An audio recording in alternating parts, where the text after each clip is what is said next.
नमस्कार विद्यार्थी मित्रांनो, मी अशोक पवार तुमचं सगळ्यांचं स्वागत करतो आपल्या वर्ल्ड ऑफ सायन्स म्हणजे सायन्स बाय अशोक पवार या ऑनलाईन प्लॅटफॉर्मवरती। विद्यार्थी मित्रांनो, कंबाईनसाठी आणखी एक पुढचा भाग घेऊन आलेलो आहे। या टॉपिकवर आयोग हमखास प्रश्न विचारलेला आहे। बायोलॉजीचा टॉपिक आहे, ज्या टॉपिकचं नाव आहे पेशी आणि सेल। सर्व सजीव हे कशापासून बनलेले असतात माहिती आहे का? सेल पासून बनलेले असतात असं आपण म्हणत असतो। त्याच टॉपिकच्या संबंधित आपल्याला आजची टेस्ट बघायची आहे। बघा, या ठिकाणी एक डीएनएचा धागा वगैरे दिसत असेल, त्याच्यामध्ये सेलची डायग्राम आहे, त्याच्यामध्ये काही कंटेंट तुम्हाला आढळते। जसं उदाहरणामध्ये मला सांगा, एखादं इंग्लिशचं बुक हे अल्फाबेट पासून बनलेलं आहे, ए आहे, बी आहे, सी आहे, डी आहे। अशा प्रकारे अल्फाबेट पासून जसं एखादा शब्द बनतं आणि यानंतर मला सांगा त्या शब्दापासून एखादी लाईन बनते आणि त्या लाईन पासून मला सांगा जसं बुक तयार होतं, त्याच पद्धतीने शरीराची निर्मिती झालेली आहे। जसं अल्फाबेट्स पासून शब्द बनलेले आहेत, त्याच पद्धतीने आपल्या शरीरात छोटे छोटे सेल्स आहेत। या सेल पासूनच मला सांगा पूर्ण शरीर बनलेलं आहे। त्या सेल बद्दलच आपल्याला या ठिकाणी विश्लेषण बघायचंय, प्रश्न आणि त्याच्या रिलेटेड असणारे टॉपिक कव्हर करायचे। तर बारकाईने व्यवस्थित समजून घ्या की नेमकं या टॉपिकवर प्रश्न कसे येऊ शकतात आणि तुम्हाला कोणता कंटेंट काय आहे लक्षात ठेवायचं आहे। वेळ न घालता पहिल्या प्रश्नाकडे जाऊया। जिवंत पेशीचा शोध कोणत्या शास्त्रज्ञांनी लावला? रॉबर्ट हुक, लेव्हनहॉक, क्रिस्टेन आणि जॅकेब आणि शिल्डेन। तर या प्रश्नाचं उत्तर आहे लेव्हनहॉक। लेव्हनहॉक यांनी जिवंत पेशीचा शोध लावला। सगळ्यात पहिल्यांदा 1665 मध्ये पहिल्यांदा मृत पेशीचा शोध जर कुणी लावला असेल तर मृत पेशीचा शोध लावणाऱ्या शास्त्रज्ञाचं नाव आहे मित्रांनो रॉबर्ट हुक। पहिला व्यक्ती ज्याने मृत्यू पावलेल्या पेशीचं निरीक्षण केलं। यानंतर लेव्हनहॉक तो कार्यकर्ता आहे ज्यांनी स्वतः तयार केलेल्या मायक्रोस्कोपमध्ये पहिल्यांदा जिवंत पेशीला निरीक्षण केलं। म्हणजे जिवंत पेशीला, त्या पेशी कोणत्या होत्या तर पहिल्यांदा ह्यांनी जीवाणूचं निरीक्षण केलं। म्हणजे पहिल्यांदा जे आदिजीवी आणि प्रोटोझोआ आहेत यांनी पहिल्यांदा एक पेशीय सजीवांचं निरीक्षण कुणी केलं असेल तर तो लेव्हनहॉक आहे। तर पृथ्वीवर सगळ्यात पहिल्यांदा साध्या डोळ्याने न दिसणारे मायक्रो ऑर्गॅनिझमला निरीक्षण करणारा शास्त्रज्ञ हे लेव्हनहॉक आहे। ह्याच्या पहिले कोणालाही माहीत नव्हतं की आपल्या आजूबाजूला नॉर्मल डोळ्याने न दिसणारा असंख्य सजीव अस्तित्वात आहे। तर पहिल्यांदा आपल्या आजूबाजूला पण आपल्या साध्या डोळ्याने न दिसणारे असंख्य सजीवांचं निरीक्षण करणारा शास्त्रज्ञ लेव्हनहॉक आहे। आणि ह्यांनी जेव्हा निरीक्षण केलं तेव्हापासूनच मला सांगा एका ब्रँचची सुरुवात झाली। त्या ब्रँचला आपण म्हणत असतो मायक्रोबायोलॉजी किंवा त्याला आपण म्हणत असतो मायक्रो ऑर्गॅनिझम। तर सूक्ष्मजीवांचं निरीक्षण करणारा शास्त्रज्ञ लेव्हनहॉक। याच कारणामुळं या लेव्हनहॉकला आपण फादर ऑफ मायक्रोबायोलॉजी, सूक्ष्मजीवशास्त्रांचा जनक म्हणतो किंवा याला फर्स्ट मायक्रोबायोलॉजिस्ट म्हणून काय आहे ओळखलं जातं मित्रांनो। हे आपल्याला समजणं गरजेचं आहे। यानंतर बघा, क्रिस्टीन आणि जॅकेब यांनी सांगितलं की सजीवाच्या शरीरातून पेशी वेगळ्या करता येतं। पेशी काय करता येतं? वेगळं करता येतं। बघा, शरीर कसं बनलेलं आहे रे? जशी एखादी इमारत ही विटांपासून बनलेली आहे, तशाच प्रकारे शरीर हे सेल पासून बनलेलं आहे। तर क्रिस्टन आणि जॅकेबचं म्हणणं आहे जसं इमारतीतून आपल्याला एखादी वीट बाजूला काढता येते, त्याच पद्धतीने एखाद्या सजीवाच्या शरीरातून अलगत एखादी सेल आपल्याला वेगळी करता येते। ही गोष्ट कोणी सांगितली? क्रिस्टेन आणि जॅकेब यांनी। शिल्डेन नावाचा शास्त्रज्ञ हा पेशी सिद्धांताच्या संबंधित आहे। यांनी पेशी सिद्धांतात आपलं काय भर दिलेला आहे किंवा काही गोष्टी सांगितलेल्या आहेत। पण या प्रश्नाचं उत्तर आहे दुसरं, ज्यांनी जिवंत पेशींचं पहिल्यांदा निरीक्षण केलं। एवढं फक्त शास्त्रज्ञाच्या बाबतीत लक्षात ठेवा। पेशी सिद्धांतासंबंधित कोणते शास्त्रज्ञ आहेत असा प्रश्न विचारलेला आहे। जॅकेब, एम.जे. शिल्डेन, थिओडर श्वान आणि विर्शा अशा प्रकारचे या ठिकाणी ऑप्शन दिलेले आहेत। तर मित्रांनो, माहित आहे का जॅकेब हा पेशीला वेगळं करावं असं त्यांनी सांगितलं तर करता येतं, तो त्याच्या रिलेटेड नाहीये पेशी सिद्धांताच्या रिलेटेड। पेशी सिद्धांत मांडणारे शास्त्रज्ञ आहेत शिल्डेन, यानंतर थिओडर श्वान आणि विर्शा नावाचा शास्त्रज्ञ आहेत। या तिघांनी पेशी सिद्धांत मांडलेला आहे। मूळ पेशी सिद्धांतात मित्रांनो माहित आहे का दोघंच आहेत, शिल्डेन आणि श्वान।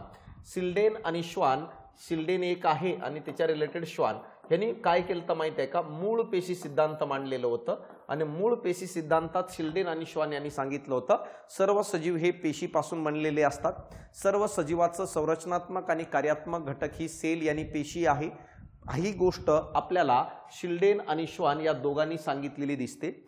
परंतु विर्शा नावाचा शास्त्रज्ञ आहे, ह्यांनी पेशी सिद्धांतामध्ये भर घातला आणि सांगितलं प्रत्येक नवीन पेशीची निर्मिती ही मित्रांनो माहित आहे का जुन्या पेशीपासून होते, यानी ओल्ड सेल पासून होते असं त्यांनी सांगितलं. म्हणजे याचा अर्थ विरशा यांनी सांगितलं की प्रत्येक नवीन पेशीची निर्मिती ही ऑलरेडी अस्तित्वात असणाऱ्या पेशीपासूनच होते. म्हणजे याचा अर्थ तुम्हाला समजणं गरजेचं आहे की पेशी सिद्धांतात ॲडव्हान्स भर कुणी घातलेलं विरशा यांनी, आणि यालाच आपण काय म्हणत असतो माहिती आहे का, मॉडिफाईड सेल थेरी म्हणून ओळखत असतो, जी कुणी मॉडिफाईड केलेली होती विरशा यांनी. आणि राज्यसेवा पूर्व परीक्षेला याच्यावर आयोगाने प्रश्न विचारलेलं होतं. तर ही गोष्ट लक्षात राहू द्या. हे तिन्ही शास्त्रज्ञ काय आहेत, पेशी सिद्धांताच्या संबंधित आहेत. या प्रश्नाचं उत्तर काय आहे तर ब क ड हे उत्तर यायला पाहिजे, म्हणजे सेकंड आपला आन्सर येणं अपेक्षित आहे मित्रांनो. यानंतर केंद्रकाच्या व्यतिरिक्त पेशीच्या कोणत्या अंगकामध्ये डीएनए आढळतो. मित्रांनो माहित आहे का, जर आपण आपल्या सेलला जर डिवाइड केलो तर कशा पद्धतीने डिवाइड करू, तर सेलला आपण 3 भागामध्ये डिवाइड करत असतो. लक्षात राहू द्या. सगळ्यात पहिलं जर बघितलं सेलचे आवरण आहेत. आवरण 2 प्रकारचे असतात. एक असणार आहे त्याला सेल वॉल म्हणत असतो, सेल वॉल जी फक्त वनस्पती पेशीत आढळते, सर्वात बाहेरचं आवरण आहे. आणि दुसरा असणार आहे सेल मेम्ब्रेन म्हणत असतो आपण, सेल मेम्ब्रेन ज्याला पेशी पटल म्हणत असतो आपण, ज्याला प्रद्रव्य पटल म्हणून ओळखत असतो. तो सेल मेम्ब्रेन जो आहे ज्याला पेशी पटल किंवा प्रद्रव्य पटल म्हणतो, जो वनस्पती आणि प्राणी दोन्ही पेशीमध्ये असतं. या व्यतिरिक्त जर बघितलं तर पेशीच्या आतमध्ये न्यूक्लियस असतं, केंद्रकमध्ये आपल्याला क्रोमोझोम आढळताना दिसतात, क्रोमोझोम आहे. यानंतर डीएनए आढळताना दिसतं. याच केंद्रकामध्ये आपल्याला आरएनए आढळताना पण दिसतं. जर आपण एखाद्या सेलमधून आवरण काढलो आणि केंद्रक काढून टाकलो तर उरलेल्या भागालाच आपण सायटोप्लाझ्मा म्हणतो रे. सायटोप्लाझ्मा ज्याला आपण पेशीद्रव्य म्हणत असतो. सायटोप्लाझ्मामध्ये 2 घटक येत असतात. एक बघितलं तर फक्त सायटोप्लाझ्मा मधला द्रव भाग ज्याला आपण सायटोसोल म्हणत असतो, आणि दुसरा असतं त्याला आपण म्हणत असतो पेशी अंगके, सेल ऑर्गनेल्स म्हणून ओळखत असतो. जसं आपल्या शरीरात वेगवेगळे काम करण्यासाठी निसर्गाने वेगवेगळे अवयव दिलेत, त्याच पद्धतीने पेशीच्या आतमध्ये पण वेगवेगळे कामं करण्यासाठी पेशीला स्वतःचे वेगवेगळे अवयव यानी ऑर्गन दिलेले आहेत. त्या ऑर्गनलाच आपण सेल ऑर्गनेल्स किंवा त्याला पेशी अंगके किंवा पेशीचे अवयव म्हणत असतो. आता एक गोष्ट लक्षात घ्या, पेशीच्या अवयवांचं वर्गीकरण करत असतो आपण 2 पद्धतीने. कसं करत असतो ती गोष्ट लक्षात घ्या. काही पेशीचे असे अवयव आहेत ज्यांच्यावरतून आवरण आहे, तर काही पेशीच्या वरतून आवरण नाही आहे. तर पहिलं आपल्याला बघायचंय विदाऊट लेयर असणारे कोणकोणते आहेत. तर विदाऊट लेयर म्हणजे आवरण नसणारे कोण, आणि दुसरं बघायचंय विथ लेयर कोणकोणते आहेत. विथ लेयर कोणकोणते आहेत ते लक्षात घ्या. विदाऊट लेयरमध्ये दोघं येत असतात. विदाऊट लेयरमध्ये दोघं येत असतात. एक येतो तोला आपण म्हणतो रायबोझोम, रायबोझोमला आवरण नसतो, आणि दुसरा असणार आहे त्याला आपण म्हणत असतो सेंट्रोझोम. या दोघांच्या बाबतीत बघायचं म्हटलं तर दोघांनाही आवरण नाही आहे. रायबोझोम हा सर्वात लहान अंगक आहे, सर्वात लहान अंगक म्हणून ओळखलं जातं. पेशीतील सर्वात लहान अंगक म्हणून रायबोझोमला ओळखतात. रायबोझोमला आपण प्रथिनेचं कारखाना म्हणत असतो, प्रोटीन इंडस्ट्री म्हणून ओळखत असतो, कारण शरीरामध्ये तो प्रथिनेची निर्मितीचं काम करत असतो. मित्रांनो जसं उदाहरणामध्ये जर बघितलं, आपल्या घरामध्ये गॅस आहे, गॅसवर पाहिजे तो स्वयंपाक बनवू शकतो. त्याच पद्धतीने आपल्या सेलच्या आतमध्ये रायबोझोम आहे, जो पेशीतला सर्वात लहान अंगक आहे, smallest organelles in the sale, ज्याच्यामध्ये कोणत्याही प्रकारचं रसायन तयार करण्याची कॅपॅसिटी असते, म्हणून त्याला प्रथिनेचा कारखाना म्हणतात. सेंट्रोझोम जो आहे हा पेशी विभाजनामध्ये अतिशय महत्त्वाची भूमिका निभावत असतो सेल डिव्हिजनमध्ये. आणि खासियत असं आहे की सेंट्रोझोम फक्त आणि फक्त प्राणी पेशीत असतं रे, फक्त आणि फक्त प्राणी पेशीत असतं. याला पण आवरण नाही आहे, आणि प्राणी पेशीमध्ये सेल डिव्हिजनमध्ये अतिशय महत्त्वाची भूमिका निभावत असतो.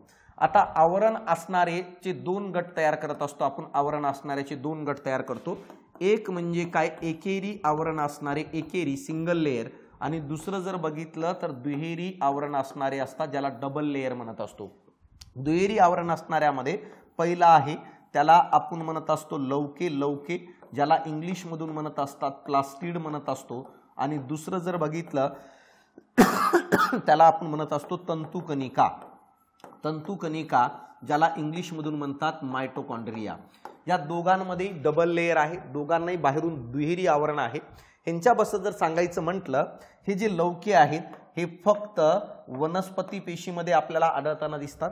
हे लवके जे आहेत पेशीतील सर्वात मोठा अंगक म्हणून ओळखलं जातं, largest organelles in the sale.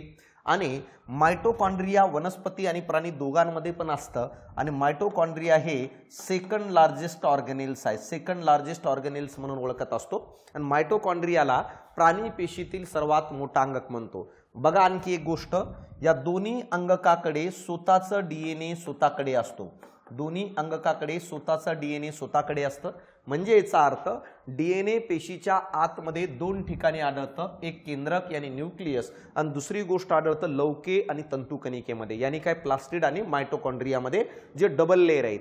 आता बघा एकेरी आवरण असणाऱ्यामध्ये कोण कोण येतील, तर एकेरी आवरण असणाऱ्यामध्ये पहिलं येतं त्याला आपण आंतरद्रव्य जलिका म्हणतो मराठीतून, इंग्लिश मधून त्याला म्हणतात एंडोप्लाझ्मिक रेटिक्युलम। दुसरा आहे त्याला आपण म्हणतो गॉल्गी कॉय, गॉल्गी कॉय म्हणून ओळखलं जातं, गॉल्गी बॉडी म्हणतो।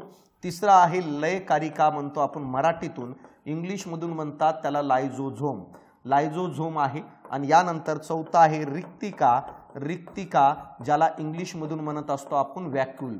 तर हे जे काही चार अंगक आहेत हे एकेरी आहेत, सिंगल लेयर आहेत, ह्यांच्याकडे स्वतःचा डीएनए नसतो। ह्याच्या पहिले आयोगाने विचारलं होतं की कोणत्या पेशीच्या अंगकाला आवरण नसतं, उत्तर दिलेलं होतं रायबोझोम।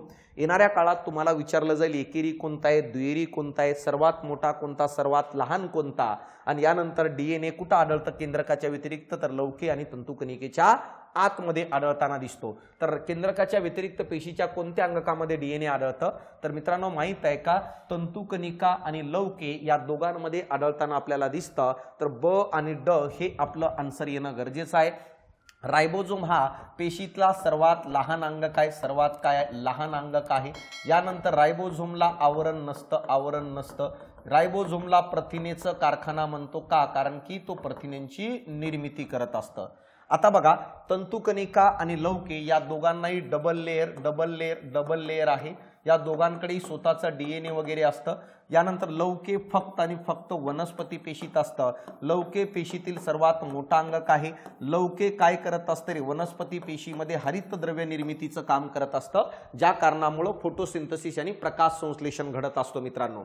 यानंतर मायटोकॉन्ड्रियाला ऊर्जा केंद्रक म्हणत असतो, कारण मायटोकॉन्ड्रिया तंतुकणिका म्हणजे जसं आपल्या घरामध्ये चूल असते आणि चुलीत लाकूड जाळण्याचं काम करत असतो, त्याच पद्धतीने आपल्या पेशीमधील चूल जर कोण असेल तर मायटोकॉन्ड्रिया। मायटोकॉन्ड्रिया नावाच्या चुलीच्या आतमध्ये ग्लुकोजला आणलं जातं आणि त्याला जाळून त्याच्यापासून ऊर्जा तयार केली जाते। याच कारणामुळे मला सांगा तंतुकणिकेला पॉवर हाऊस म्हणत असतो आपण। कळालीपर्यंत हे समजणं गरजेचं आहे। लयकारिका जी आहे, लयकारिका ह्याचं काम आहे पेशीचं संरक्षण करणे, ह्याचं काम आहे पेशीमध्ये कोणत्याही कार्बनी पदार्थांचं पचन करणे, ह्याचं जर काम असेल तर स्वतःच्याच पेशीला नष्ट करणे, म्हणून याला आत्मघाती पिशव्या म्हणत असतो, याला सुसाइडल सॅक म्हणतो। वेळ आली तर स्वतःच्याच पेशीला नष्ट करतं, जेव्हा आत्महत्या करतं, जेव्हा त्याला कळतं आता जगण्यात काही अर्थ नाहीये, जीवाणू विषाणूने सगळं घेरलंय, आपण काही वाचू शकत नाही, मग हे त्यांना सोबत घेऊन मरतं। ते असतं ना डायलॉग, हम तो डुबेंगे लेकिन सनम साथ में लेके डुबेंगे, तशा प्रकारे हे स्वतः पण स्वतःच्याच पेशीला उडवतं, त्याच्यामध्ये असणारे जीवाणू विषाणू सगळे मरतात का, कारण दुसरं वाचावं म्हणून। तर अशा काय प्रकारे स्वतःच्याच पेशीला उडवतो म्हणून आत्मघाती पिशव्या म्हणतो। हा लयकारिका उपासमारीच्या काळात, उपासमारीच्या काळात काय करत असतं माहित आहे का, अन्न पुरवण्याचं काम करतं। लयकारिकेला पेशीची पचन संस्था म्हणून ओळखली जाते, कारण पेशीतील कार्बनी पदार्थांचं पचन करत असतं। तर उत्तर तुम्हाला कळालं, बाकीचं एक्सप्लेनेशन पण अशाच पद्धतीने बघून घ्यायचं, ह्याच्या बाहेर पडणार नाही। टू द पॉइंट लक्षात घ्या, काय आणि कसं असणार आहे, हे आवरण वगैरे काय आहे ते समजून घ्या। पेशीच्या प्रोटोप्लाझ्मा भागामध्ये खालीलपैकी कोणते घटक असतात। सर आता हा प्रोटोप्लाझ्मा काय असतं, तर तुम्हाला एक मी डायग्रामच्या सहाय्याने सांगण्याचा प्रयत्न करतो। मित्रांनो माहित आहे का, जेव्हा एखादी सेल असते, या सेलमध्ये काय काय असतं, सेलमध्ये सेल वॉल असते, सेल वॉल आपल्याला आढळताना दिसते, या व्यतिरिक्त सेल मेम्ब्रेन आढळताना दिसतं, पेशीपटल, या व्यतिरिक्त पेशीचा केंद्रक आढळतं, या व्यतिरिक्त पेशीचे ऑर्गनेल्स आढळतात, आणि या व्यतिरिक्त पेशीतील द्रव पदार्थ आढळतो। एक कंप्लीट सेलमध्ये पेशी भित्तिका, पेशीपटल, केंद्रक, पेशी अंगके, द्रव पदार्थ, एका कंप्लीट सेलमध्ये cell wall, cell membrane, nucleus, cell organelles आणि सायटोसोल हे सगळे आढळताना दिसतात। जर आपण या सेलमधून आपण सेल वॉलला जर काढून टाकलो तर उरलेल्या भागाला आपण प्रोटोप्लास्ट म्हणतो रे, उरलेल्या भागाला आपण प्रोटोप्लास्ट म्हणत असतो। मग प्रोटोप्लास्ट मध्ये कोण राहिलं, प्रोटोप्लास्टमध्ये कोण राहिलं? प्रोटोप्लास्टमध्ये राहिलं सेल मेम्ब्रेन राहिलं, यानंतर केंद्रक राहिलं, यानंतर पेशीचे अंगके राहिले आणि यानंतर मला सांगा द्रव पदार्थ. या सगळ्यांचा समावेश होतो काय? प्रोटोप्लास्टमध्ये. यानंतर बघा या प्रोटोप्लास्टमधून पण जर आपण सेल मेम्ब्रेन यानी पेशी पटल काढून घेतलो तर उरलेल्या भागाला आपण म्हणत असतो प्रोटोप्लाझ्मा या नावाने ओळखत असतो. आणि प्रोटोप्लाझ्मामध्ये पेशीतील कोणते भाग असतात? तर केंद्रक असतो, यानंतर पेशीचे अंगके असतात आणि यानंतर पेशीतील द्रव पदार्थ असतो. आणि जर या प्रोटोप्लाझ्मामधून आपण जर केंद्रक बाजूला काढून टाकलो तर उरलेल्या भागाला आपण म्हणत असतो सायटोप्लाझ्मा. आणि सायटोप्लाझ्मामध्ये कोण राहिलं? तर सायटोप्लाझ्मामध्ये पेशीचे अंगके राहतात आणि द्रव पदार्थ राहतो. आणि जर या सायटोप्लाझ्मामधून सेल ऑर्गनेल्सला बाजूला काढलो तर उरलेल्या भागाला सायटोसोल म्हणतो आणि सायटोसोलमध्ये फक्त आणि फक्त द्रव पदार्थ उरतं. तर येणाऱ्या काळात तुम्हाला काय विचारलं जाईल? प्रोटोप्लास्टमध्ये काय येतं किंवा काय येत नाही, प्रोटोप्लाझ्मामध्ये काय येतं किंवा काय येत नाही, सायटोप्लाझ्मामध्ये काय येतं किंवा काय येत नाही, आणि सायटोसोल म्हणजे काय येतं आणि काय येत नाही. तर अशा प्रकारे आता इथं आपल्याला काय विचारलं होतं की प्रोटोप्लाझ्मामध्ये खालीलपैकी कोणत्या घटकांचा समावेश होतो? प्रोटोप्लाझ्मामध्ये केंद्रकाचा समावेश, अंगकांचा समावेश आणि द्रव पदार्थ या सगळ्यांचा समावेश होताना आपल्याला दिसतं मित्रांनो. मग बघा केंद्रकांचा अंगकांचा समावेश होतो, यानंतर केंद्रकाचा समावेश होतो आणि मित्रांनो माहित आहे का पेशी द्रवाचा समावेश होतो. तर अ ब क हे उत्तर असायला पाहिजे. पेशी भित्तिका आणि पेशी पटलचा आपल्याला समावेश होताना दिसत नाही. तर उत्तर असणार आहे पहिलं. अपेक्षा करतो की हे तुम्हाला समजून आला असेल की प्रश्न कसे येऊ शकतात ते लक्षात राहू द्या. आता बघा खालीलपैकी कोणत्या द्रावणात पेशी ठेवल्यानंतर पेशीचा आकार वाढतो? मित्रांनो माहित आहे का एखादी सेल बघितलं तर या सेलच्या आतमध्ये बाहेरून आतमध्ये द्रव पदार्थ जातं आणि आतून द्रव पदार्थ बाहेर येतं. या प्रक्रियेलाच आपण परासरण म्हणत असतो, या प्रक्रियेलाच आपण ऑस्मॉसिस म्हणून ओळखत असतो. आणि या प्रासरण प्रक्रियेद्वारेच काय आहे पदार्थांची देवाणघेवाण होत असते. आता बघा ही परासरण प्रक्रिया बाहेरून आतमध्ये घडणार की आतून बाहेर घडणार हे डिपेंड करतं मित्रांनो. माहित आहे का की त्या सेलला नेमकं कुठं ठेवण्यात आलेलं आहे, कोणत्या जागेवर ठेवण्यात आलेलं आहे, कोणत्या द्रावणात ठेवण्यात आलेलं आहे, या सगळ्यांवर डिपेंड करत असतं की नेमकं पेशीमध्ये द्रव पदार्थांची देवाणघेवाण कशी होणार आहे. तर सगळ्यात पहिल्यांदा आयसोटोनिक, हायपोटोनिक आणि हायपरटोनिक अशा पद्धतीचं आहे. तर मला सांगायचे 3 प्रकारचे द्रावण आहेत आणि तिन्ही प्रकारामध्ये प्रासरण कसं घडतं. आयसोटोनिक सोल्युशनमध्ये जर बघितलं तर ही सेल आहे. सेलच्या आतमध्ये आणि बाहेर दोन्ही ठिकाणी जेव्हा द्रवाचं प्रमाण सेम टू सेम असतो तर त्या द्रावणाला म्हणतात आयसोटोनिक सोल्युशन. बाहेर पण तेवढंच द्रव आहे, आतमध्ये पण तेवढंच आहे. अशा वेळेस न पाणी बाहेरून आतमध्ये जात आतून बाहेर येत, म्हणून या द्रावणात मला सांगा पेशीचं आकार बदलत नाही. म्हणजे याचा अर्थ जसं एखादं वाळलेलं शेंगदाणा आहे, उन्हामध्ये ठेवलं तर ऑलरेडी वाळलेलं आहे, न त्याच्यातलं पाणी बाहेर जाणार आहे न बाहेरचं आतमध्ये येणार आहे, कारण दोन्ही ठिकाणी पाणी नाही आहे. तर त्या सोल्युशनला आपण म्हणतो आयसोटोनिक सोल्युशन. आता बघा हायपोटोनिक सोल्युशन मध्ये काय आहे. हायपोटोनिक सोल्युशन म्हणजे काय? समजा पेशीच्या आतमध्ये पाण्याचं प्रमाण कमी आणि पेशीच्या बाहेर पाण्याचं प्रमाण जास्त, अशा द्रावणाला म्हणतो आपण हायपोटोनिक. आणि अशा वेळेस पाणी बाहेरून आतमध्ये जातं. उदाहरणामध्ये वाळलेलं शेंगदाणा पाण्यात भिजून ठेवलं, वाळलेला हरभरा पाण्यात भिजून ठेवलं तर पाणी आजूबाजून जास्त आणि त्या हरभऱ्यात पाणी कमी, म्हणून बाहेरून आतमध्ये जातो. आणि अशा वेळेस मला सांगा आकार जो आहे पेशीचा हा आपल्याला वाढलेला दिसतो किंवा आकार फुगताना दिसतो. यानंतर हायपरटोनिक सोल्युशन म्हणजे काय की पेशीच्या आतमध्ये पाण्याचं प्रमाण जास्त आणि बाहेर पाण्याचं प्रमाण जर कमी, या द्रावणाला म्हणतो हायपरटोनिक. अशा वेळेस पाणी पेशीच्या आतून बाहेर येतं. उदाहरणामध्ये ओला शेंगदाणा उन्हात ठेवणे, ऊन म्हणजे बाहेर पाणी कमी आणि ओला शेंगदाणा म्हणजे आतमध्ये जास्त, म्हणून आतून द्रव बाहेर येतं आणि या कारणामुळं आकार जो आहे हा कमी होतो पेशीचं, यानी पेशी ही आकसते मित्रांनो. तर या ठिकाणी काय म्हटलंय, खालीलपैकी कोणत्या द्रावणात पेशी ठेवल्यानंतर पेशीचा आकार वाढतो? तर ऑब्वियसली मला सांगा या प्रश्नाचं उत्तर आहे पेशीचा आकार आपल्याला हायपोटोनिक मध्ये वाढताना दिसतो मित्रांनो. ही गोष्ट लक्षात राहू द्या. यानंतर बघा, खालीलपैकी पेशीच्या कोणत्या अंगकाला प्रथिनेचा कारखाना म्हणतात? आताच मी थोड्या वेळा सांगितलं, प्रथिनेचा कारखाना रायबोझोमला म्हणतो. रायबोझोम हा पेशीतला सर्वात लहान अंगक आहे. रायबोझोम ती मशीन आहे ज्यामध्ये काही जरी पदार्थ टाकलं तर पाहिजे तो पदार्थ निर्माण करू शकतं. जसं आपल्या घरामधील किचन रूम मध्ये असणारा गॅस आहे, त्याच्यावर तुम्ही चपाती, भाजी, वरण, पोहे, चहा काही बनवू शकता. तशाच पद्धतीने रायबोझोम हा कोणत्याही प्रकारचं प्रथिने तयार करतं, फक्त त्याला कच्चा माल आणून देण्याचं काम करायचं. आणि हे जो आहे सर्वात लहान अंगक आहे, याला आवरण नाही आहे, हे रायबोझोम असणार आहे. कुठं आढळतो रायबोझोम? रायबोझोम आपल्याला पेशी द्रव्यात आढळताना दिसतं. रायबोझोम आपल्याला तंतुकणिकेत आढळताना दिसतं. रायबोझोम आपल्याला लवकेमध्ये आढळताना दिसतं. रायबोझोम आपल्याला आंतरद्रव्य जलिकेत आढळताना दिसतं. बघा या ठिकाणी आंतरद्रव्य जलिकेच्या डायग्राम मध्ये तुम्हाला काही डॉट डॉट दिसत असतील. या ठिकाणी हे डॉट डॉट दिसत असतील, तर हे जे डॉट दिसत आहेत तुम्हाला, हे सगळे डॉट नसून मला सांगा ते रायबोझोम आहेत. आणि हे कुठं आहे? आंतरद्रव्य जलिकेच्या पृष्ठभागावर हे रायबोझोम आहेत, जे वेगवेगळ्या प्रकारच्या प्रथिनांची निर्मिती करतात. सेंट्रोझोम हे फक्त प्राणी पेशीत आढळतं आणि पेशी विभाजनात भाग घेतं, ऑलरेडी सांगितलं. तंतुकणिकेला ऊर्जा केंद्रक म्हणत असतो, पॉवर हाऊस म्हणतो का? कारण की तंतुकणिका आपली पेशीतली चूल आहे, ज्या ठिकाणी अन्नाला आणून जाळलं जातं आणि ऊर्जा तयार केली जाते, म्हणून त्याला पॉवर हाऊस म्हणत असतो. दुहेरी आवरण असणारा पेशीचा अंगक आहे. प्राणी पेशीतील सर्वात मोठा अंगक म्हणून ओळखलं जातं. मित्रांनो, समजलं? तंतुकणिकेकडे स्वतःचा DNA स्वतःकडे आपल्याला आढळताना दिसतं. तंतुकणिकेच्या आतमध्ये जर बघितलं तर 36 ATP एवढी ऊर्जा तयार होते एका ग्लुकोजच्या रेणूपासून. 38 नाही, 36. पूर्ण सेलमध्ये 38 होत असते. मायटोकॉन्ड्रियामध्ये 36 ATP एवढी ऊर्जा तयार होत असते. ही गोष्ट लक्षात राहू द्या. लयकारिकेला संरक्षण करणारा अंगक म्हणत असतो. लयकारिका स्वतःच्याच पेशीला नष्ट करते, म्हणून त्याला आत्मघाती पिशव्या म्हणून ओळखलं जातं. आत्मघाती पिशवी म्हणत असतो आपण.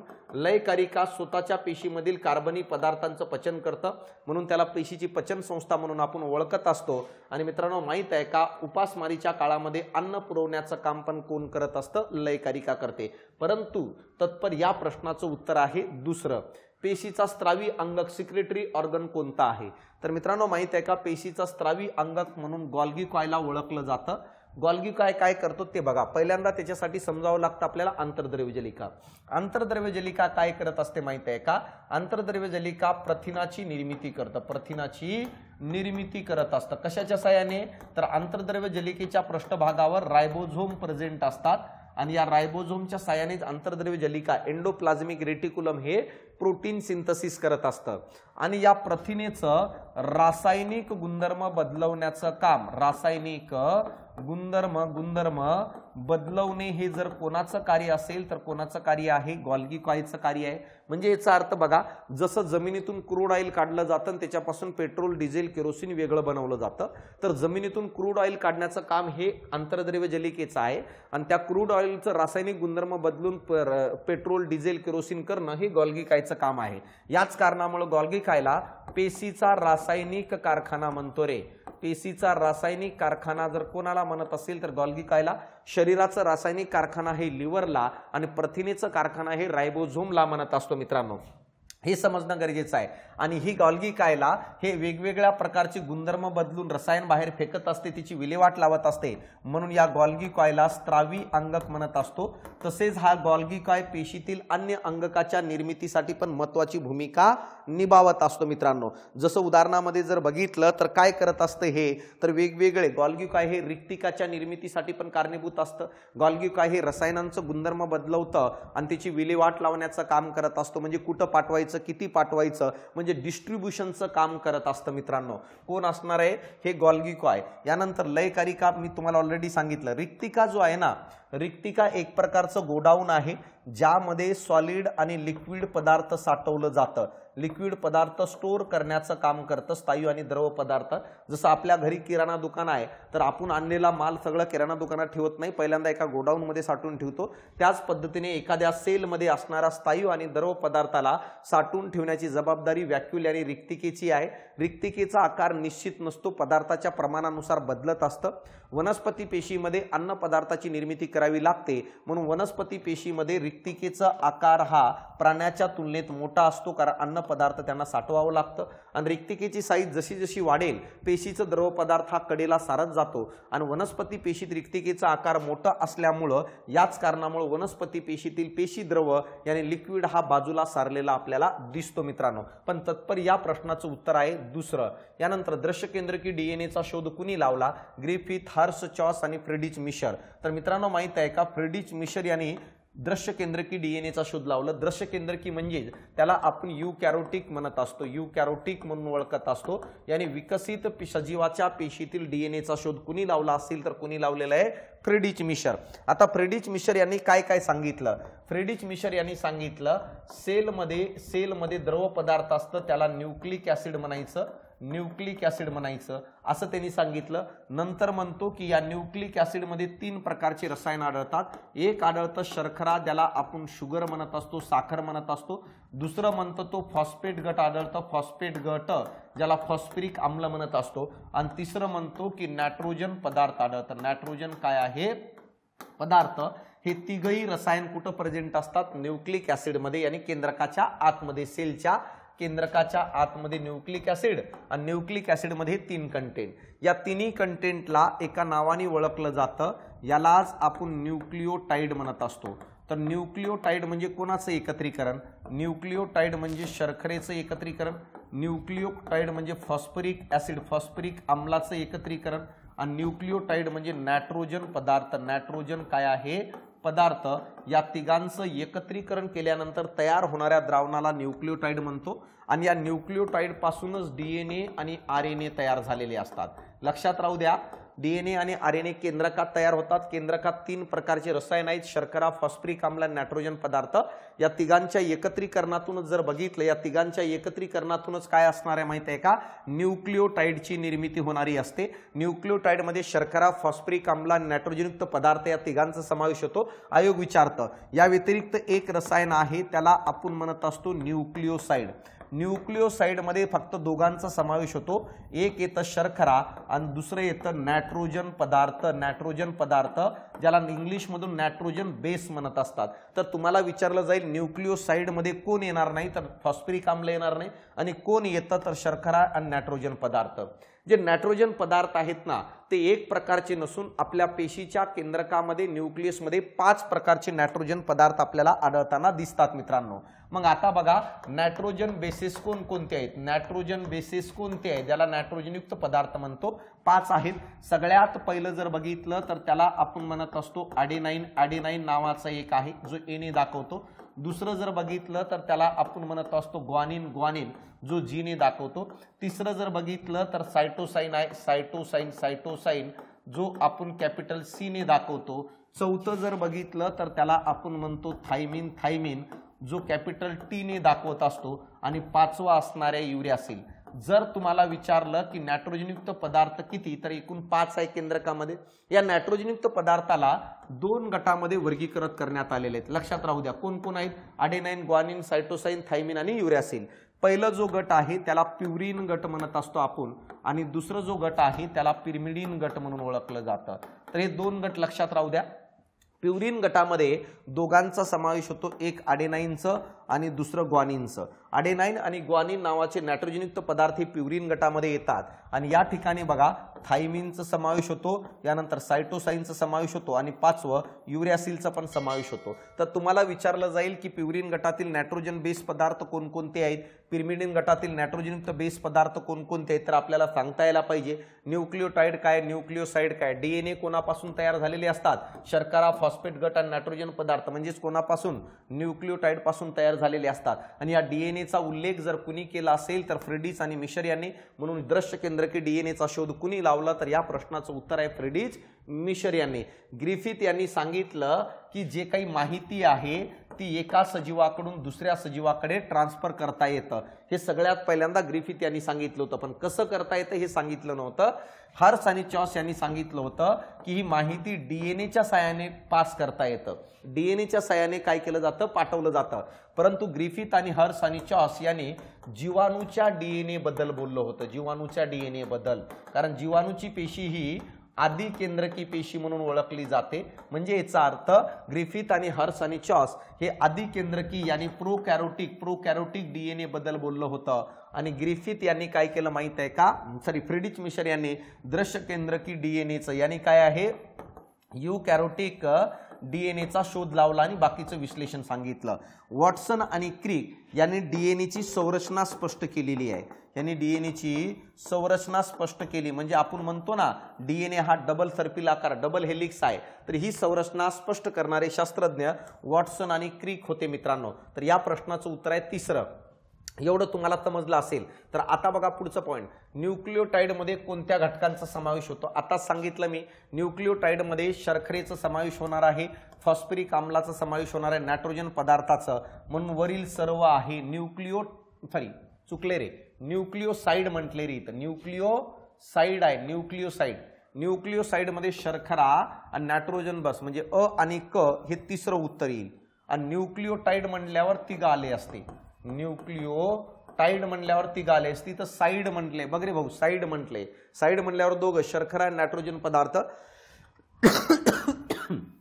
म्हणून उत्तर काय येईल, तर उत्तर येणार आहे मित्रांनो माहित आहे का तिसरं अ आणि क हे उत्तर येणं अपेक्षित आहे। समजलीत पर्यंत पिरिमिडिन या गटामध्ये कोणत्या नायट्रोजनयुक्त पदार्थांचा समावेश होतो। आता सांगितलं मी तुम्हाला दोन गट पडत असतात, पहिलं गट जर बघितलं प्युरिन मध्ये अडेनाइन आणि ग्वानिन, आणि दुसरं गट आहे पिरिमिडिन मध्ये जर कोण कोण येत असेल तर थायमिन, सायटोसाइन आणि युरॅसिल। तर इथं तेच विचारलंय की पिरिमिडिन गटामध्ये कोणाचा समावेश होतो, थायमिन असणार आहे, त्यानंतर थायमिन असणार आहे, सायटोसाइन असणार आहे आणि युरॅसिल असणार आहे। क ड ई कुठं आहे तर तिसरं उत्तर असणार आहे। आणि पिरिमिडिन मध्ये येतं, प्युरिन मध्ये म्हटलं असतं तर हे दोघं कोणामध्ये येतील प्युरिन मध्ये येतील, हे पिरिमिडिन मध्ये येतात। आणि हेच जे आहेत ना नायट्रोजन पदार्थ दोन डीएनएच्या धाग्याला एकत्र ठेवण्याचं काम करतात, बांधण्याचं काम करत असतात। हा बुक आहे, आवर्जून बुक घ्या। वारंवार तुम्ही म्हणताल सर काय बुकची ॲडव्हर्टाईज करताय, तर भाऊ माहित आहे का आपलं सरळ आहे, मी पुण्यामध्ये महाराष्ट्रामध्ये एकमेव एज्युकेटर आहे जो आपले इंडिपेंडंट चालतं। आपण कळाला का, कोणत्या पक्षामध्ये सहभागी नाही आहे। या कारणामुळे मी जे काही बोलल ते माझ्यासाठी मीच बोलणार असतो, माझ्यासाठी महाराष्ट्रामध्ये कोणीही बोलताना तुम्हाला आढळणार नाही। यासाठी जे काही आहे ते मलाच बोलावं लागतं, समजलं। मी तर एखाद्याला उभा करू शकत नाही, बोल मायाबद्दल पुस्तक चांगलं आहे म्हणून, असले धंदे आपल्याला जमत नाही। म्हणून वारंवार सांगत असतो की बाबा पुस्तक आहे आपलं बघा, विकत घ्या म्हणत नाही, बघा म्हणतो मी, समजलं का, तुम्हाला 100% आवडणार। आणि पुस्तक मागवण्यासाठी खाली नंबर दिलेला आहे 99 22 49 24 15, आणि आपल्या टेलिग्राम चॅनलला पुस्तकाची सॅम्पल कॉपी पिन केलेली आहे, आवर्जून एकदा बघा, तुम्हाला घरपोच पुस्तक भेटून जाईल। महाराष्ट्राच्या सगळ्या बुक स्टॉलला पण उपलब्ध आहे हा पुस्तक मित्रांनो। आणि बॅचेस वन डे जर आता तुम्हाला वेळ कमी आहे पण तुम्हाला रिव्हिजन पाहिजे असेल तर वन डे रिव्हिजन बॅच उपलब्ध आहे।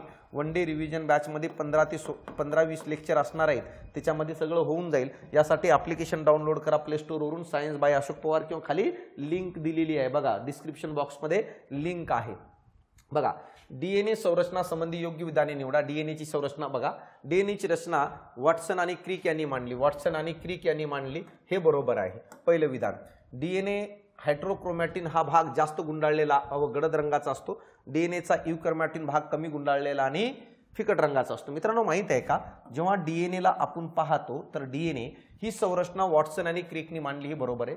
डीएनएचे दोन भाग पडत असतात, एक म्हणजे काय माहित आहे का, एक जर बघितलं तर त्याला हेट्रोक्रोमॅटिन म्हणतो, एक भाग आहे हेट्रोक्रोमॅटिन आणि दुसरा असणार आहे युक्रोमॅटिन। आता बघा, जो हेट्रोक्रोमॅटिन आहे हे जास्त गुंडाळलेला भाग असतो, डीएनएचे दोन पार्ट पडत असतात, हेट्रोक्रोमॅटिन आणि युक्रोमॅटिन। जो हेट्रोक्रोमॅटिन आहे हे जास्त गुंडाळलेला असतो, अशा प्रकारचं जास्त गुंडाळलेला असतं, म्हणून तो आपल्याला जास्त गडद रंगाचा दिसतो रे, तो जास्त आपल्याला गडद रंगाचा दिसतो जास्त गुंडाळलेला असल्यामुळे। आणि हा अक्रियाशील असतं, अक्रियाशील म्हणजे त्याच्यात कोणतीही माहिती नसतं। आणि एकूण डीएनए मध्ये 98% भाग हा हेट्रोक्रोमॅटिनचा असतो, अक्रियाशीलचा।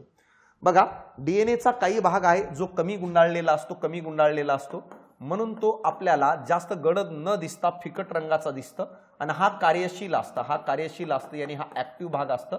आणि एकूण डीएनएचा फक्त 2% भाग हा कार्यशील असतो, त्यालाच आपण युक्रोमॅटिन म्हणत असतो। हा कमी गुंडाळलेला असतं म्हणून फिकट रंगाचा दिसतं, आणि तो अकार्यशील आहे, विचारलं जाईल बरं, अकार्यशील भागाला काय म्हणतात, कार्यशील। यानंतर बघा, हा हेट्रोक्रोमॅटिन जो आहे हा जास्त गुंडाळलेला असतं आणि डीएनए तो ठळक आपल्याला वेगळं दिसायला लागतो का, कारण तो गडद रंगाचा दिसतो आणि हा काय आहे आणखी अकार्यशील आहे आणि एकूण डीएनए मध्ये किती आहे 98% आहे, म्हणजे आपला 98% डीएनए जवळपास एमटी आहे. आता बघा डीएनएचा युक्रोमॅटिन भाग जो आहे हा कमी गुंडाळलेला आहे, या कारणामुळे तो फिकट रंगाचा दिसतो आणि हा भाग कार्यशील आहे म्हणजे याचा अर्थ ऍक्टिव्ह आहे आणि एकूण डीएनए मध्ये फक्त हा 2% भाग आहे. तर अ ब क तिन्ही बरोबर आहे, म्हणून उत्तर आपलं वरील सर्व येणं अपेक्षित आहे मित्रांनो. उत्तर आपलं काय येईल, वरील सर्व येईल. यानंतर डीएनएच्या धाग्याची निर्मिती कोणत्या पदार्थापासून झालेली असते, या प्रश्नाचं उत्तर पण मी तुम्हाला सांगेल, त्याच्या पहिले एकदा एक्सप्लेनेशन सांगतो. बघा डीएनएची निर्मिती होत असताना पहिल्यांदा 2 धागे तयार होतात. अशा प्रकारे हे 2 धागे तयार होतात. दोन्ही धागे म्हणजे 2 विटांपासून तयार होतात. एक तर या धाग्यांमध्ये शर्करेची वीट असते आणि दुसरं फॉस्फरिक आम्लाची वीट असते किंवा फॉस्फेट गट. या 2 विटांपासून धागे तयार झालेले असतात. म्हणजे डीएनएचे धागे हे शर्करा आणि फॉस्फेट गटापासून तयार होत असतात, फॉस्फरिक आम्लापासून. नंतर बघा हे दोन्ही धागे आपसात अशा प्रकारे डबल हेलिक्स मध्ये गुंडाळतात. आता डबल हेलिक्स मध्ये गुंडाळल्यानंतर या धागे असेच कसे राहणार, यासाठी या धाग्यांच्या दोन्ही टोकाला नायट्रोजनयुक्त पदार्थ बसलेले असतात. या बाजूला अडेनाइन असेल तर या बाजूला थायमिन असणार आहे, या बाजूला ग्वानिन असेल तर या बाजूला सायटोसाइन असतं, या बाजूला अडेनाइन असेल तर विरुद्ध बाजूला मित्रांनो माहिती आहे का थायमिन असतं. आणि अशा प्रकारे आणि हे जे धागे आहेत अशा प्रकारे हे धागे या नायट्रोजनयुक्त पदार्थ जे आहेत या नायट्रोजनयुक्त पदार्थाला मध्यंतरी एक दोरीने बांधलेलं असतं आणि या दोरीलाच आपण म्हणत असतो हायड्रोजन बॉन्ड. या दोरीलाच आपण काय म्हणत असतो तर मित्रांनो माहिती आहे का हायड्रोजन बॉन्ड म्हणून ओळखत असतो. आणि अशा प्रकारे मग हे नायट्रोजन पदार्थ याला नायट्रोजन बेस हे हायड्रोजन बॉन्डच्या साहाय्याने या धाग्याला डबल हेलिक्स मध्ये ठेवत असतात. मित्रांनो ही गोष्ट लक्षात राहू द्या. विचारतात नायट्रोजन बेस मध्ये कोणता बॉन्ड असतो, हायड्रोजन बॉन्ड आपल्याला नायट्रोजन बेस मध्ये आढळताना दिसतं. ही गोष्ट लक्षात ठेवणं गरजेचं आहे मित्रांनो. आता बघा जर बघितलं तर या ठिकाणी एक गोष्ट समजून घ्या. आता हे जे काही हायड्रोजन बॉन्ड आहे हे नायट्रोजन पदार्थ आहेत. जे नायट्रोजन पदार्थ समोरासमोर बसलेले असतात त्यालाच आपण नायट्रोजन पदार्थाची जोडी किंवा त्याला नायट्रोजन बेस पेअर म्हणत असतो. तर जे नायट्रोजनयुक्त पदार्थ समोरासमोर आहेत त्याला नायट्रोजन पदार्थाची जोडी किंवा त्याला बेस पेअर म्हणतो. मग प्रश्न असा पडतो की सर कोण कोण जोडी तयार करतात नायट्रोजन पदार्थामध्ये, नायट्रोजन जोडी कोण कोण तयार करतात, तर नायट्रोजन जोडी कोण तयार करतात त्याचे काही नियम सांगतो. बघा नायट्रोजन बेस पेअर म्हणत असतो आपण त्याला. डीएनए मध्ये नायट्रोजन पदार्थांच्या जोड्या कशा असतात असा प्रश्न विचारलं जातं. जोडी तयार होते नायट्रोजन पदार्थामध्ये. 2 गट आहेत नायट्रोजन पदार्थामध्ये, एक गट आहे प्युरिन आणि दुसरं गट आहे पिरिमिडिन. आता बघा मी तुम्हाला काय म्हणतो व्यवस्थित लक्ष द्या. जोडी जी आहे ना एकाच गटामध्ये कधीच तयार होत नाही. तर प्युरिन मध्ये जोडी कधीच तयार होत नाही, पिरिमिडिन मध्ये जोडी कधीच तयार होत नाही. जसं आपल्यामध्ये बघा लग्न जो आहे ना एकाच कुळामध्ये होत नाही, कुळ वेगळे लागतात. त्याच पद्धतीने इथं आहेत. तर प्युरिन आपसात जोडी कधीच तयार करत नाही, पिरिमिडिन आपसात जोडी कधी तयार करत नाही. जोडी नेहमी प्युरिन गटाची जोडी ही नेहमी पिरिमिडिन गटाशी होते, प्युरिन गटाची जोडी नेहमी पिरिमिडिन गटाशी होते. दोघांचंही प्रमाण एकास एक आहे मित्रांनो. जसं आपल्यामध्ये हिंदू मॅरेज ऍक्ट भाऊ एकच लग्न करता येतं, जोपर्यंत पहिली सोडणार नाही किंवा जोपर्यंत पहिला सोडणार नाही एखादी मुलगी तोपर्यंत दुसरं लग्न करता येत नाही.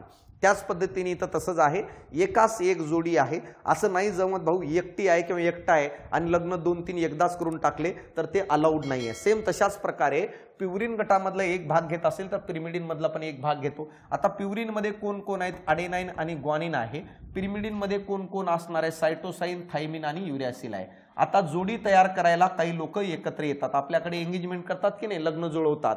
जोडी तयार करायला दोघं कुटुंबाचे एकत्र येत असतात. त्याच्यापैकी अडेनाइन म्हणतो की मला थायमिन आवडलेली आहे, मी थायमिन सोबत लग्न करणार. कळालं इथपर्यंत? काय म्हणतो, थायमिन सोबत काय आहे लग्न करणार, अशा प्रकारे काय आहे म्हणतो. यानंतर ग्वानिन म्हणतो मला सायटोसाइन आवडलेली आहे तर आम्ही दोघं लग्न करणार, जोडी तयार झाली.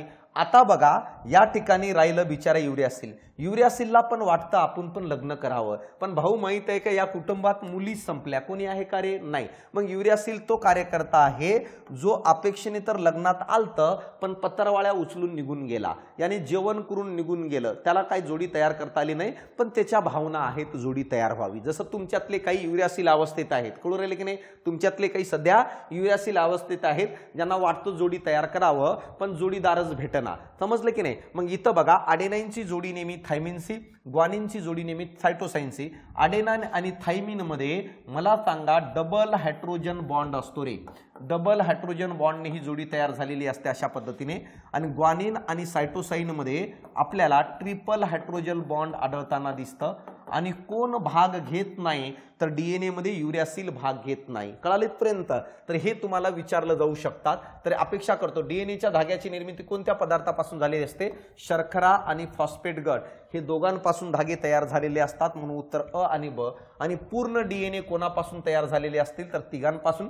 आणि या तिघांना एकत्रित आपण न्यूक्लियोटाइड म्हणत असतो. बघा हे बेस पेअर आहेत या डायग्राम मध्ये. बघा या बाजूला अडेनाइन आहे, या बाजूला अडेनाइन तर समोरच्या बाजूला थायमिन, इथं ग्वानिन तर सायटोसाइन आणि हा मधला हायड्रोजन बॉन्ड आहे. समजली इथपर्यंत? आणि हे धागा बघा, हे धागा शुगर फॉस्फेट बॅकबोन म्हणत असतो, जे शुगर आणि फॉस्फेट पासून तयार झालेले असतात ते धागे. म्हणून या प्रश्नाचं उत्तर पहिलं येईल. तर अपेक्षा करतो की तुम्हाला समजलं असेल. डीएनए मधील नायट्रोजन पदार्थांच्या जोड्यासंबंधी योग्य विधाने निवडा. पहिलं काय बघा, पहिलं काय आहे? प्युरिन गटाची जोडी नेहमी प्युरिन गटाशीच होते. विधान चुकीचं आहे, एकाच कुळामध्ये होत नाही भाऊ. कळायला का? प्युरिन गटाची जोडी नेहमी प्युरिन गटाशी होत असते, हे विधान चुकीचं आहे. अडेनाइनची जोडी नेहमी थायमिनशीच होते, म्हणजे अडेनाइनची जोडी नेहमी थायमिनशी, बरोबर आहे मित्रांनो, हे विधान बरोबर आहे. ग्वानिनची जोडी नेहमी सायटोसाइनशीच होते, हे पण बरोबर आहे. आणि मित्रांनो माहित आहे का, दोन नायट्रोजन जोडीमध्ये हायड्रोजन बॉन्ड असतो, हे पण बरोबर आहे, हे पण बरोबर आहे. आणि इथं सांगितलं बघा अडेनाइन आणि थायमिन मध्ये डबल बॉन्ड असतो आणि ग्वानिन आणि सायटोसाइन मध्ये ट्रिपल हायड्रोजन बॉन्ड असतो. म्हणून ब क ड उत्तर येईल. म्हणून उत्तर काय येईल रे? दुसरं येणार आहे. अपेक्षा करतो कळत असेल. आरएनएच्या संरचनेसंबंधी योग्य विधाने निवडा. मित्रांनो माहित आहे का, आरएनएच्या बाबतीत जर बघितलं, आरएनएच्या बाबतीत हा सिंगल धागा असतो, आरएनएचा असा सिंगल धागा असतो. आणि आरएनए पण कोणापासून तयार झाला असेल तर न्यूक्लियोटाइड पासून तयार झालेला असतो, म्हणजे त्या तिघांपासून. डीएनएचा एक धागा तुटतो आणि त्याच्यापासून आरएनएची निर्मिती केली जाते. मित्रांनो क्लिअर आहे? आता बघा इथे या ठिकाणी आरएनए दोन प्रकारचं असतं. एक आरएनए असतं जनुकीय आरएनए आणि दुसरं आरएनए असतं अजनुकीय आरएनए. आता बघा जनुकीय आरएनए जर बघितलं तर हे आपल्याला व्हायरसमध्ये आढळताना दिसतं, व्हायरसमध्ये, ज्याच्या जेनेटिकल इन्फॉर्मेशन म्हणतो. आणि अजनुकीय आरएनए हे बाकीच्या सजीवांमध्ये आढळताना दिसतात. बाकीचे सजीव म्हणजे जीवाणूपासून ते विकसित मानवापर्यंत. आरएनएची निर्मिती न्यूक्लियोटाइड पासून होते हे समजणं गरजेचं आहे. मग आरएनए मध्ये नायट्रोजन पदार्थाची जोडी तयार होते का? तर होते. यासाठी पहिलं डीएनए बघा. डीएनए तर जोडी कोणाकोणाची होती? अडेनाइनची जोडी थायमिनशी होती, ग्वानिनची जोडी सायटोसाइन आणि बिचारा युरियासिल रडत होता. आता युरियासिल बघा आरएनए जेव्हा तयार होत होतं तेव्हा युरियासिल म्हणतो की नाही, आता पुढच्या वर्षी म्हणजे आरएनए मध्ये युरियासिल म्हणतो आता काही जरी झालं तर मला जोडी तयार करायची, नाहीतर मी कोणाचीच होऊ देणार नाही, जाणून बुजून फोन करून सांगेल हे मुलगी चांगला नाही किंवा हा मुलगा चांगला नाही. आता युरियासिलला जोडी कसं तयार करणार? समोर तर कोणीच नाहीये. मग या दोघांपैकी एकाला कोणाला तरी मागा हटावं लागेल. मग अडेनाइन आणि ग्वानिन तर हा प्युरिन गटातले आहेत.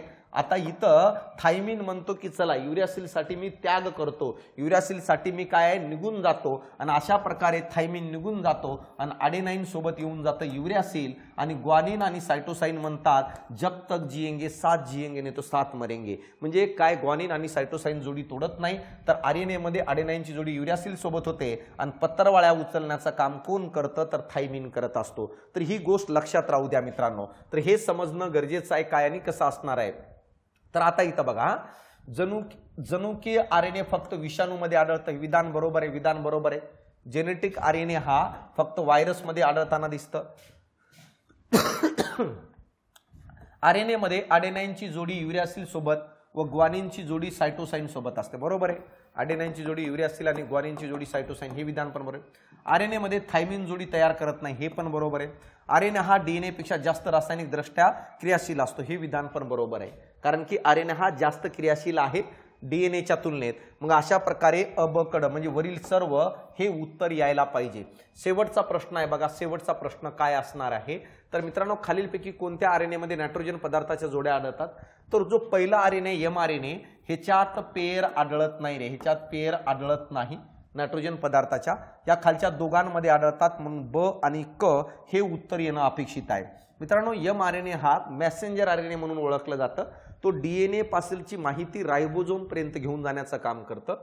टीआरएनए प्रथिन तयार करण्यासाठी लागणारे बघा, एमआरएनए काय करत असतो बघा, एमआरएनएचं काम काय आहे, हा एमआरएनए मेसेज जो आहे डीएनए पासून मला सांगा रायबोझोम पर्यंत आणण्याचं काम करतं की प्रथिन कसं तयार करायची ती माहिती।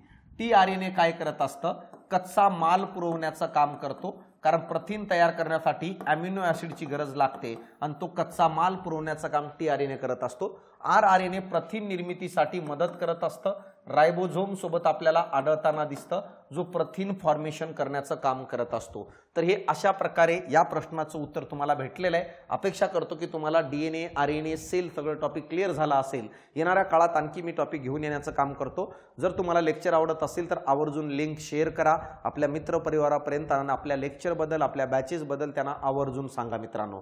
तर चालतं, या ठिकाणी मी थांबतो, भेटू आपण पुढच्या लेक्चरला याच डेडिकेशनने, याच अप्रोचने। तोपर्यंत तुम्ही चांगली रिव्हिजन करा। धन्यवाद मित्रांनो।